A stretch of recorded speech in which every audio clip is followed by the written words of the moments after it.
special story about shepherds to share with you. And this story is actually from a different perspective, and I'll show you in just a second. The book is called The Shepherd Girl of Bethlehem, and it's a book by Carrie Morning, illustrated by Alan Marks. The Shepherd Girl of Bethlehem. Her father was a shepherd. She was always with him, tending their sheep. He needed her. When he found a lost lamb, he would tuck it in her lap. She would let it suck her fingers until its mother came back.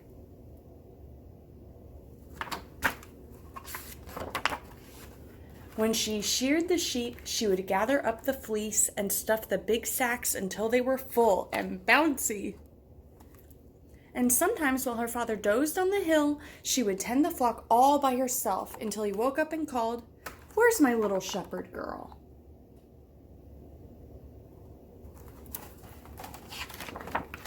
So every dawn he took her along, and every afternoon, but every evening when she asked, "May I come?" he always answered, "No, it's too dark."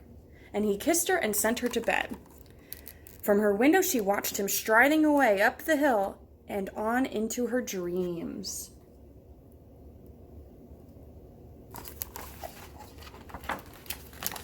But on this night, she couldn't sleep. It wasn't dark, not dark at all. The light of a big star filled her room and lit the whole wide world outside.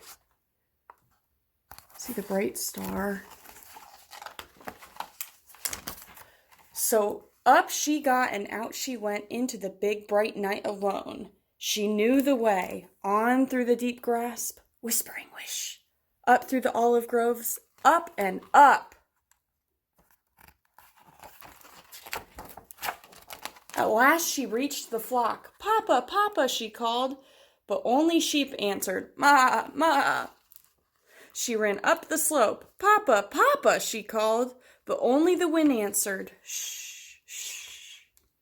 She climbed up to the top. "Papa, Papa," she howled, but only her panting breath replied.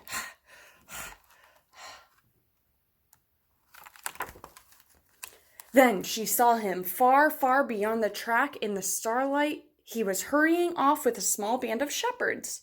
She looked back at the flock and down at the village where her mother was sleeping. She took a deep breath. Then she turned and ran fast down the path towards her father.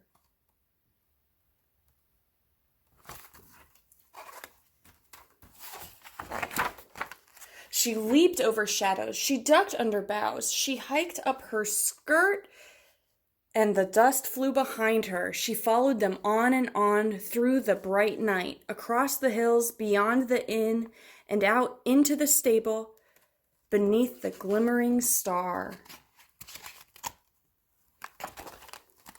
She slipped inside, unseen behind them. A cow and a donkey stood side by side. She squeezed in between their warm, shaggy bodies. It was a cozy, safe place to hide. Camel bells suddenly jingled outside. The little door opened. Purple and velvet and gold swished past. Then all was silent. She smelled incense. She smelled roses. A white wing unfolded and everything shone in a soft golden light.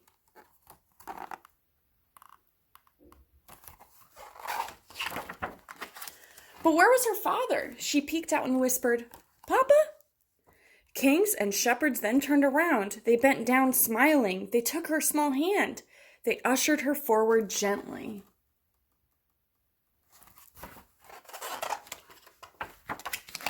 And there was her father. He was opening his arms. "It's not too dark out tonight, Papa.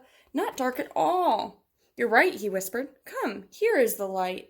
And he lifted her up to see. What do you think she saw? In his mother's arms, a baby lay shining, the most radiant baby that could ever be. The baby and the child gazed at each other while everybody watched them quietly. Father and daughter, hand in hand, crossed the hills homeward in the first light of dawn. "The baby is brighter than the sun," she said, "and Papa, his light is inside me now." "You're right," he said, "and it's yours to keep." She was happy and tired and wanted to sleep, so he picked her up, and she closed her eyes and was filled with the light of her own sunrise. The end. I thought that was a really special story, and I'm glad you guys could join me to share it. The shepherds were a pertinent part of the story, but it's fun to think about different people who would have maybe seen baby Jesus, like a shepherd's daughter. Have a good one, guys. I'll see you later.